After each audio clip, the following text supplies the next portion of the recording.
ditaruh di sebuah batu. Saya menyebutnya itu batu pocong gitu. Itu kayak jam 6 maghrib gitu loh. Jam 6 maghrib itu nanti saya disuruh naik ke atas pohon. Saya sudah dikasih kayak wewangian. Kayak wewangian dari desa itu tadi sama kayak hiyo. Lah terus setelah itu saya diam di situ. Ternyata ada pocong-pocong itu banyak, kayak kelelawar. Terus muncul dari banyak-banyak ya. Terus kayak mengintimidasi gitu.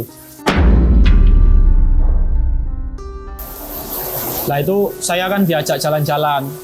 Di kampung itu, di air terjunnya itu tempat pemandian. Jadi yang bawah itu perempuan, yang atas itu laki-laki. Jadi kita bisa lihat kalau cewek itu mandi di kampung itu. Cuman di kampung itu terus dia menjelaskan orang yang pernah masuk ke sini itu orang yang pernah memerdekakan negara ini gitu. Berarti Pak Soekarno itu. Orang itu diam aja. Setelah itu saya diam gini. Saya tengok sini orangnya di sini. Saya tengok sini orang di sini. Saya bilang, kamu sebenarnya siapa? Kamu kalau mau niat ganggu saya, mending sekalian berantem sama saya. Saya bilang gitu. Maksudmu itu apa? Kamu kalau mau ngasih tahu saya langsung aja. Saya nggak takut. Wujudmu apa, wujud aslimu apa, nampakkan ke saya.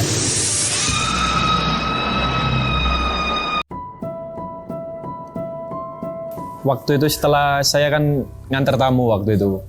Oh, yang pertama. Semeru. Setelahnya. Oh, setelahnya. Setelahnya itu kan balik ke Tumpang kan ya. Terus setelah itu saya naik sendiri maksudnya itu. Ke sana itu. Waktu itu saya masih gimbal rambutnya. Masih gondrong. Gimbal, Mas. Rambut saya. Gimbal. Iya, segini. Oke. Lah itu saya naik buat liburan, anggap aja liburan ya setelah kerja gitu. Lah itu saya naik. Ya waktu naik itu ya nggak ada apa-apa Mas, biasa gitu, biasa aja.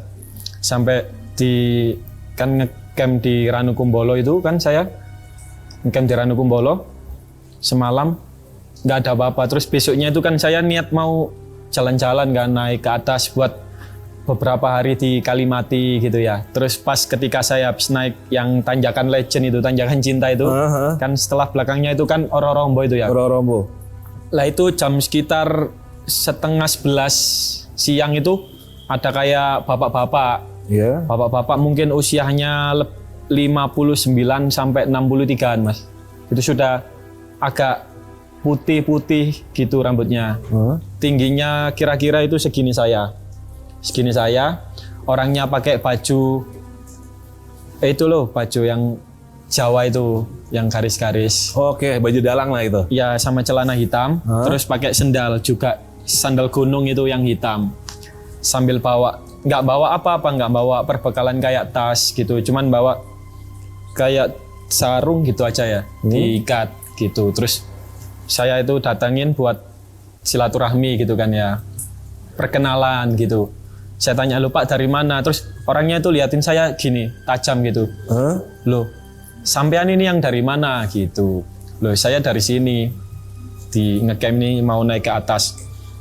"Sampean di sini sudah lama tak Pak?" gitu. Orangnya bilang bahwasanya saya di sini sudah 40 hari loh. "Ngapain Pak di sini?" "Lah izinnya gimana 40 hari?" gitu. "Ya saya nggak izin gitu. Saya di sini tuh lelaku," dia bilang gitu. Si bapaknya. Kayak pertapa lah gitu. Ya gitu. Terus saya tanya, "Loh, tapanya di sebelah mana?" "Di sebelah sini. Kamu kalau mau tahu tempatnya saya antarkan." "Lah itu sampai nyari apa?" "Oh ini saya nyari taring macan," orangnya gitu. Lah itu saya tanya, "Lah itu taring macannya itu dari macan apa? Sampean berburu macan apa gimana?" kan saya tanya gitu. "Dan untuk apa?" Terus orangnya bilang, "Oh ini nanti ada yang beli itu kayak golongannya orang-orang yang mau mencalonkan diri menjadi kayak pejabat dan lain-lain gitulah." Lah ini harganya berapa, dikasih tunjuk ke saya, ada taring macan, ada kantong macan, sama kayak ada kuku-kukunya gitu. "Ini dapatnya dari mana?" "Ini prosesnya itu panjang, saya harus tapa di sini 7 hari di sini, melakukan ini dan ini." Orangnya bilang gitu. Terus orangnya menjelaskan bahwasanya di sini itu ada kerajaan macan yang menghubungkan antara Pulau Sumatera, Bali dan Jawa gitu. Oke. Lah di situ, "Kamu kalau mau ini, ayo saya ajak ke sana." Lah sebelum itu orangnya mengenalkan perkenalan namanya ini. Terus anehnya itu orangnya itu cium tangan ke saya gitu. Cium tangan? Iya, "Loh Pak, Kan udah ngapain? Makanya itu saya bingung. Loh, harusnya saya Pak yang cium tangan karena adabnya itu gitu. Enggak. Terus orangnya bilang seperti banyak orang yang bilang ke saya, tapi saya kan nggak percaya bahwasanya kamu ada turunan dari garisnya ininya Singosari gini. Orangnya bilang gitu ya. Saya bilang nggak ada Pak gitu. Dari kakek nenek saya, ibu saya juga nggak ada perasaan. Saya bilang gitu. Orangnya bilang gitu. Terus akhirnya ya udah ayo ikut saya gitu. Saya akhirnya dari itu saya ikut itu dan nggak jadi ke Kalimati. Saya ikut bapak itu ini. Ya jalannya kencang sekali dia. Lu sendirian lagi? Iya sendirian, jadi berdua, tapi saya bawa keril. Keril letakkan di situ, jadi kayak ada cerukan gitu ya, saya simpan di situ. Saya diajaklah di area oro-oro Ombo, tapi nanti kita menyerong ke kanan. Oke. Lah di situ sudah saya tahu kamu bisa ini dan ini, orangnya bilang gitu. Gitu. Saya dalam hati kok tahu gitu. Oh ya udah kamu di sini, saya di sini, nanti pegang tangan saya gitu. Seketika kayak kita teleport gitu. Jadi kita langsung pindah ke apa ya, kayak sebuah peradaban gitu. Cuman penduduknya itu kayak ya macan tapi orang gitu. Macan tapi orang. Bagian orangnya, bagian macannya gimana? Yang kayak di film-film itu loh. Kayak di film Kung Fu Panda itu loh. Yang bentuknya kayak orang tapi macan. Kepalanya binatang gitu. Iya, tapi macan itu kan hewan sih. Iya. Tapi itu kayak orang gitu. Oh, tapi kayak orang tapi macan ya berdiri bukan. Iya, oke. Lah itu ini namanya kota ini dijelaskan, digaetin saya sama bapak ini tadi. Oke. Di sini itu jadi dijelaskan bahwasanya itu harimau Jawa itu sebetulnya itu ada, harimau Bali ada, harimau Sumatera ada.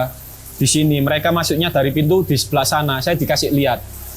Kenapa kok itu bisa ada di situ? Terus dia pernah juga kayak bicara sama orang desanya situ untuk melindungi dari kepunahan, katanya bilang gitu. Karena manusia itu serakah, dia bilang gitu. Melindungi? Ya, jadi dimasukkan ke portal-portal itu, dijadikan satu di lingkup situ tadi, dan ada kerajaan macan itu di situ. Oke. Jadi terus saya diajak jalan-jalan. Saya kan nggak tahu bedanya harimau Bali itu apa, yang gimana kan ya. Saya anggap harimau sama semua, loreng-loreng gitu. Lah terus diajak di situ jalan-jalan ke rumah. Ini tempat saya bertapa di sini. Lah itu yang saya ambil itu dari macan yang sudah meninggal tua. Mati tua macannya. Nanti itu yang kita ambil. Karena di situ nanti di setiap bagian tubuh macan itu ada kayak sebuah energi gaib lah, untuk dipakai sama praktisi, sama orang-orang yang dipercaya untuk efeknya, katanya orangnya itu kan menambah kewibawaan, kayak begitulah. Jadi orang itu jadi segan, kayak gitu-gitu. Terus saya diajak ke sebuah tempat di depan pintu keraton. Di situ kayak batas antara desa sama kota gitu. Di situ. Jadi itu nanti yang bisa masuk sini saya, karena saya yang punya akses. Orangnya bilang gitu. Kayak baca apa gitu, nggak tahu. Terus dibukakannya juga ada kayak polisinya gitu, tapi ya kayak ya macan bawa tombak gini sambil berdiri gini. Tapi bentuknya macan semua? Macan gitu. Saya cuma diem aja gini. Terus diajak jalan lah, ini tempat bertapa orang-orang yang lelaku. Di situ kelihatan orang-orang yang lelaku. Ini sudah sekian lama ini. Terus saya tanya, loh sampean kok tahu? Harusnya kan orang lelaku itu nggak boleh kelihatan sama orang, kan harus memulai dari awal. Saya bilang, saya itu sering kesini gitu. Dan istilahnya kayak dikasih itu loh, akses card itu loh. Jadi itu membantu orang-orang yang tujuannya sama seperti saya. Dia bilang gitu. Terus setelah itu saya dikasih, ini kamu kalau mau, kamu di sini 3 hari, nanti kamu bakal dapat ini, kayak ini ditunjukkan ke saya caranya. Di situ saya dikasih rapalan, cuman dari daun lontar. Gitu. Ada tulisannya itu pakai pena itu. Saya nggak mau, saya cuma pengen ngerti aja di sini tuh ada apa, kok bisa macan itu sampai sini tuh kenapa? Saya tanya gitu kan.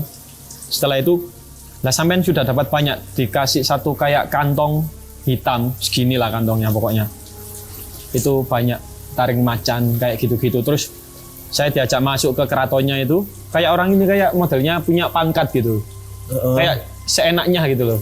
Cuman orang itu masuk terus itu rajanya itu macan, cuman warnanya itu putih gitu, serem, pokoknya serem. Jadi kayak ketika saya masuk itu sama orang ini, dia kayak mengaung gitu, suaranya kayak motor Harley itu loh, kayak gitu suaranya.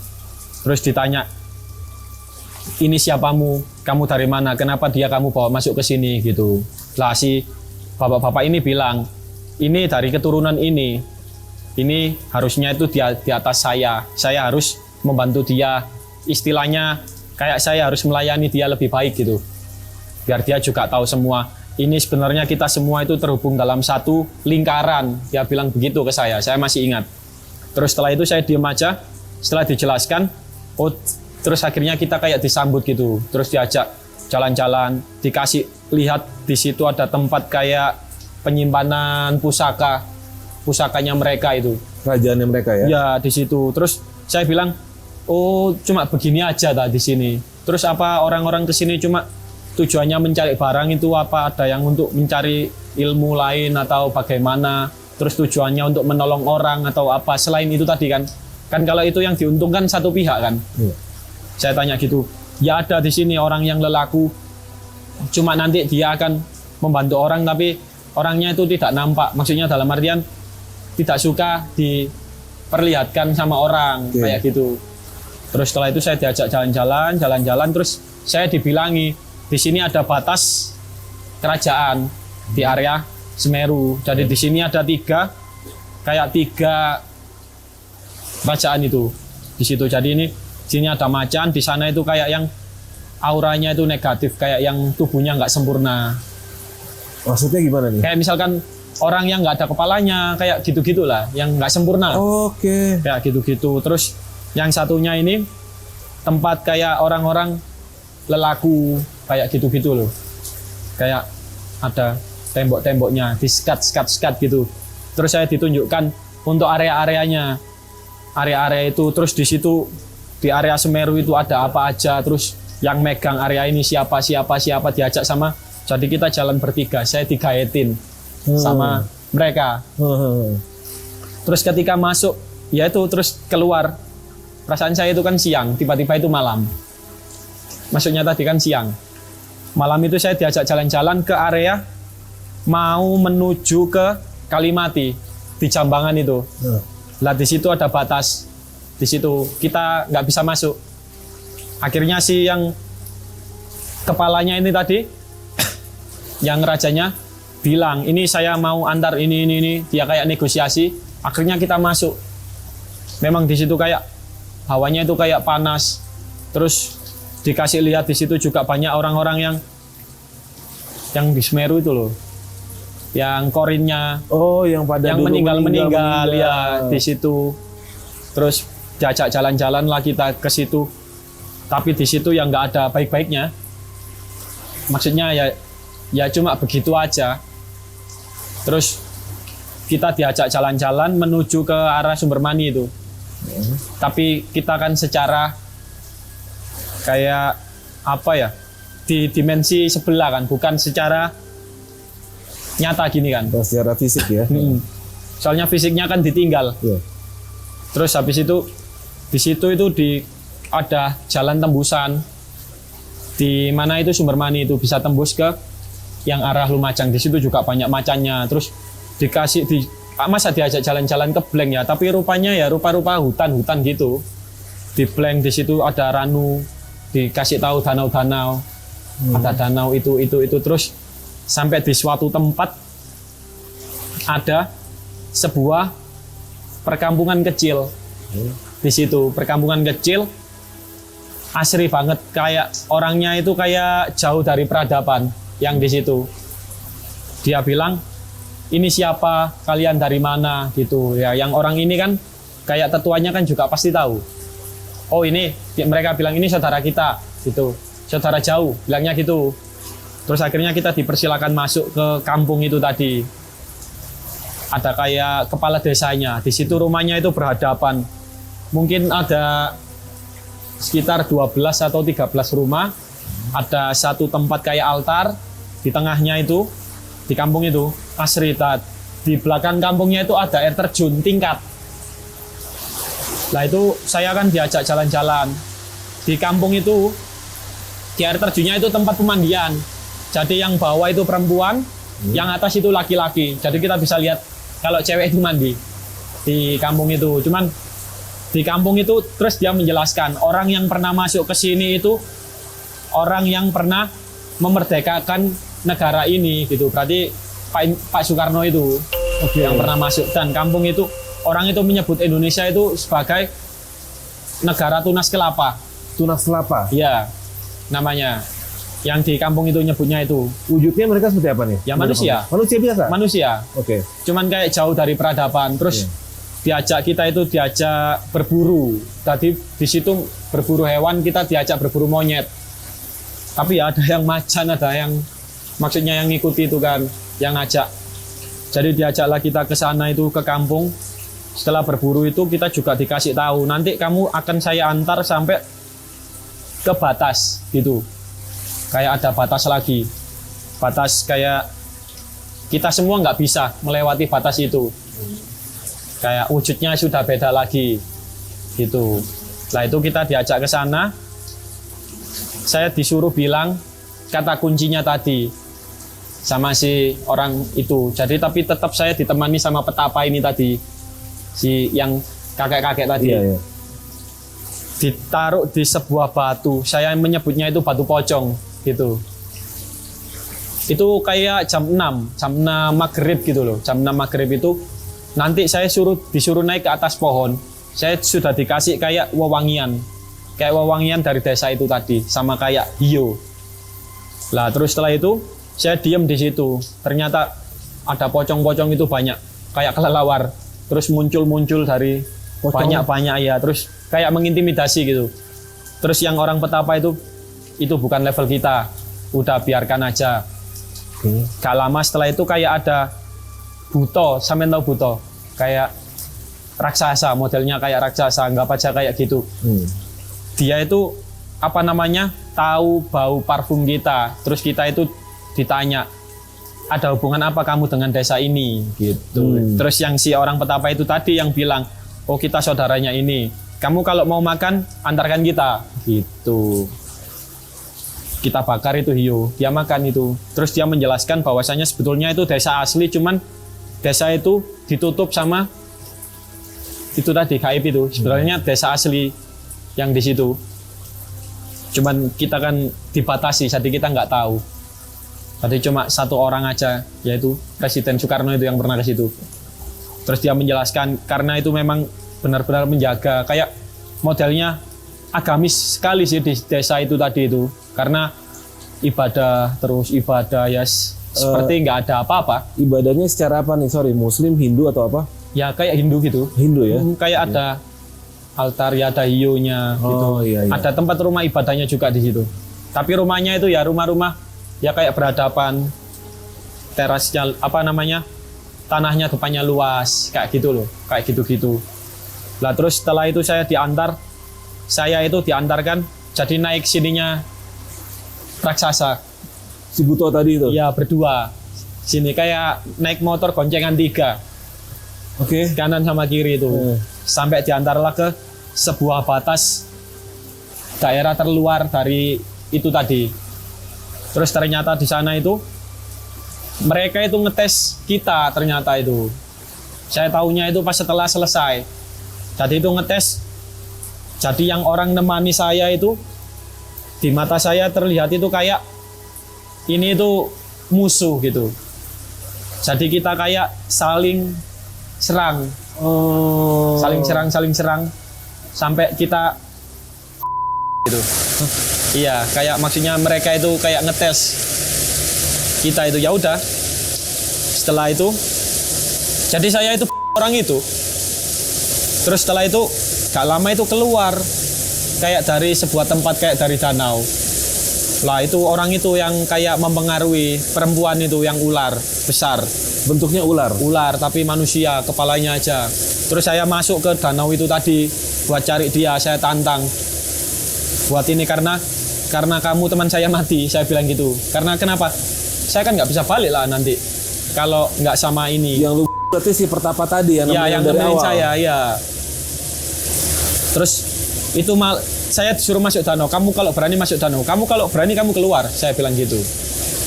Ternyata danau itu di mana? Ranu Kuning. Itu ada lokasinya, memang ada Ranu Kuning. Nah itu saya lihat itu di Ranu Kuning itu, ya kayak pas ketika dia keluar itu kayak pas Nabi Musa belah laut itu, kayak gitulah. Itu dia keluar. Jadi itu kayak banyak kayak pengawalnya kita serang kayak gitu-gitu sama dia itu, sampai nggak habis-habis, sampai pada akhirnya dia itu bilang, kamu kalau ada apa-apa panggil saya gitu, saya akan bantu kamu. Si ular itu bilang ke saya gitu, lu ngapain, saya nggak butuh kamu itu penyebab saya membunuh teman saya. Gitu, kamu itu nggak tahu kenapa kamu itu saya begitukan, biar kamu itu berpikir nanti kasih tahu ke bangsamu gitu. Kalau kamu setelah menyadari apa yang sudah kita susun buat kamu. Mereka bilang gitu ke saya. Terus akhirnya saya bilang, emangnya apa? Terus saya itu kayak lihat kilas balik replay kayak kejadian itu. Terus dari situ saya itu berpikir. Lah terus saya juga dikasih tahu cara manggil si ular itu tadi. Buat keluar, buat bantuin saya. Ternyata itu yang saya bunuh itu tadi bukan si petapa yang nemanin saya. Ternyata itu kayak sifat jahat dan egois saya. Itu yang saya jadi tarung sama diri sendiri, sebetulnya cuma diwujudkan orang itu. Gitu.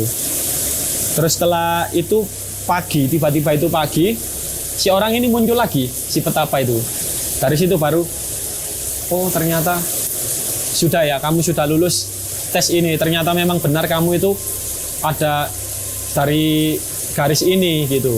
Padahal saya dan keluarga itu kayak nggak ada yang pernah ngasih tahu gitu kan. Cuman banyak orang yang bilang, lihat, oh kamu itu gini. Saya nggak percaya ya. Ya udah akhirnya diajaklah saya balik ke titik awal. Ke titik awal itu tadi. Di area Ororombo itu tadi. Itu kan kayak sudah lama, beberapa hari. Ternyata itu padahal cuma beberapa menit atau beberapa jam aja gitu. Akhirnya saya balik. Ini ada oleh-oleh dari sana buat kamu. Saya dikasih kayak tongkat segini. Ada gagangnya kayak ada emasnya tapi nggak full. Ada bacaan-bacaan yang saya nggak ngerti, nggak bisa bacanya. Terus kayak ada apa ya, besinya segini gitu, kayak ya tombak tapi kecil gini. Terus dikasih kuku macan sama taring macan sama kantong macan itu dari ekornya macan itu. Jadi semua dikasih ke situ ke saya. Saya bilang enggak, saya nggak mau, ini bukan hak saya bilang. Loh, tapi ini memang buat kamu. Ya udah kalau gitu kembalikan aja.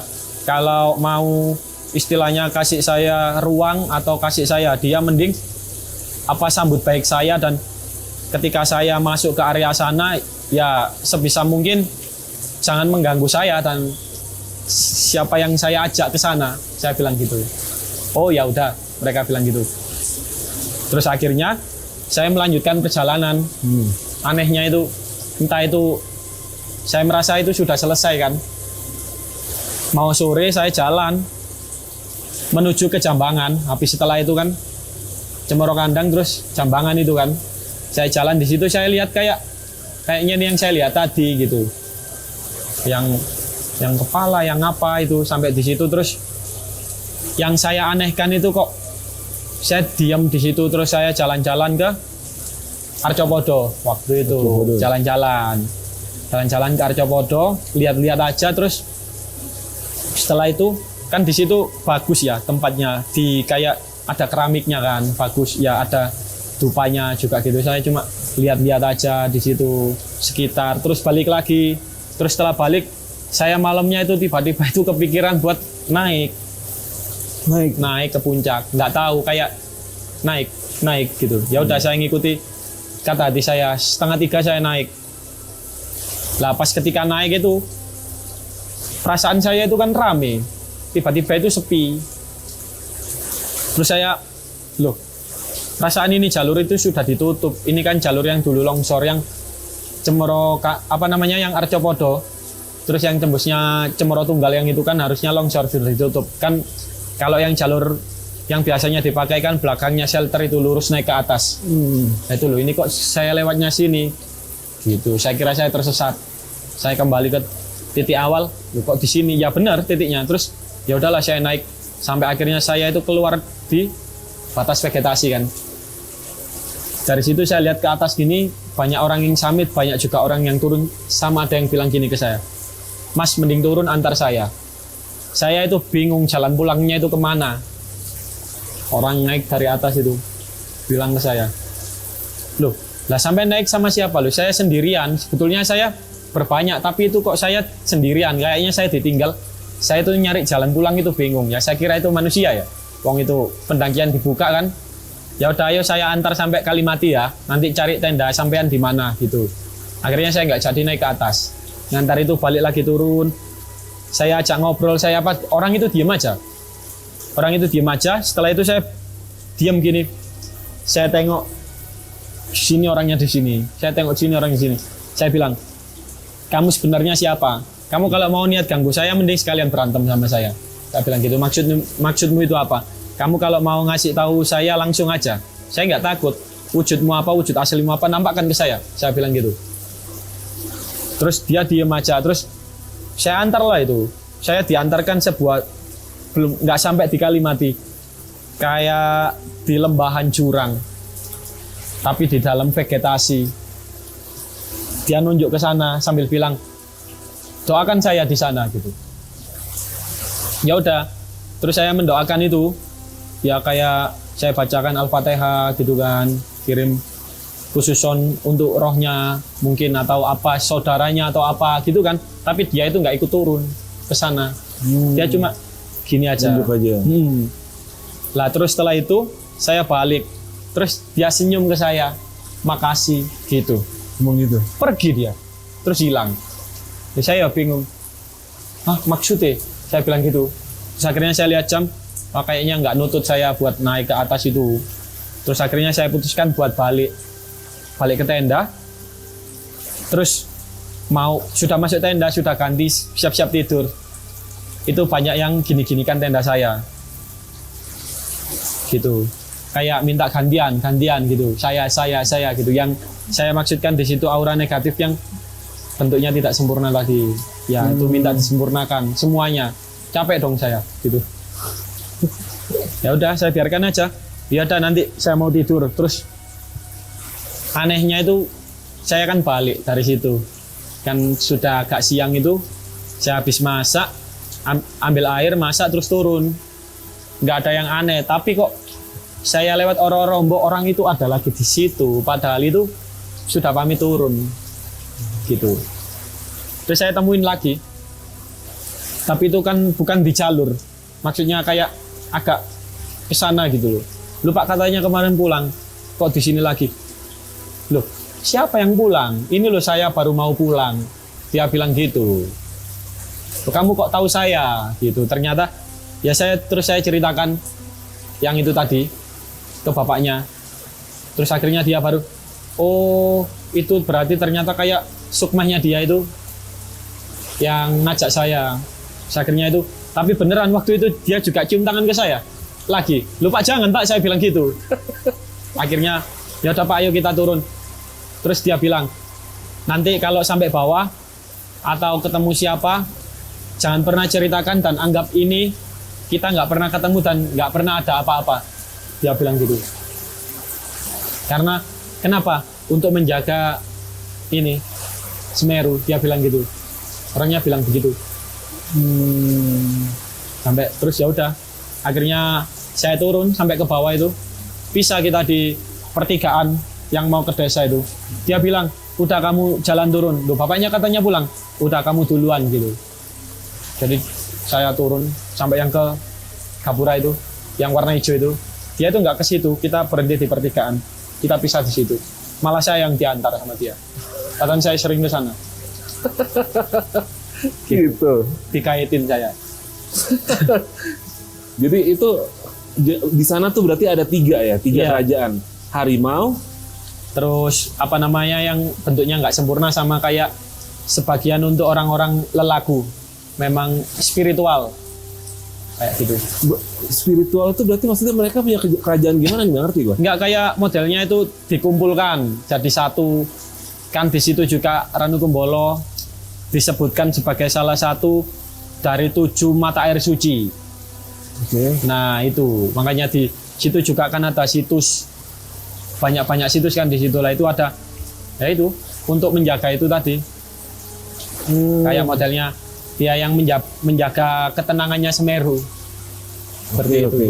Nah kalau yang tadi yang lo bilang satu lagi rombongan yang tidak sempurna ini, yang mungkin anggota badannya nggak utuh, itu ketahuan nggak? Maksudnya mereka itu kenapa bisa sampai kayak gitu tuh kenapa? Nggak ada yang bilang, cuma diem kayak penampakan biasa nggak jelas gitu loh.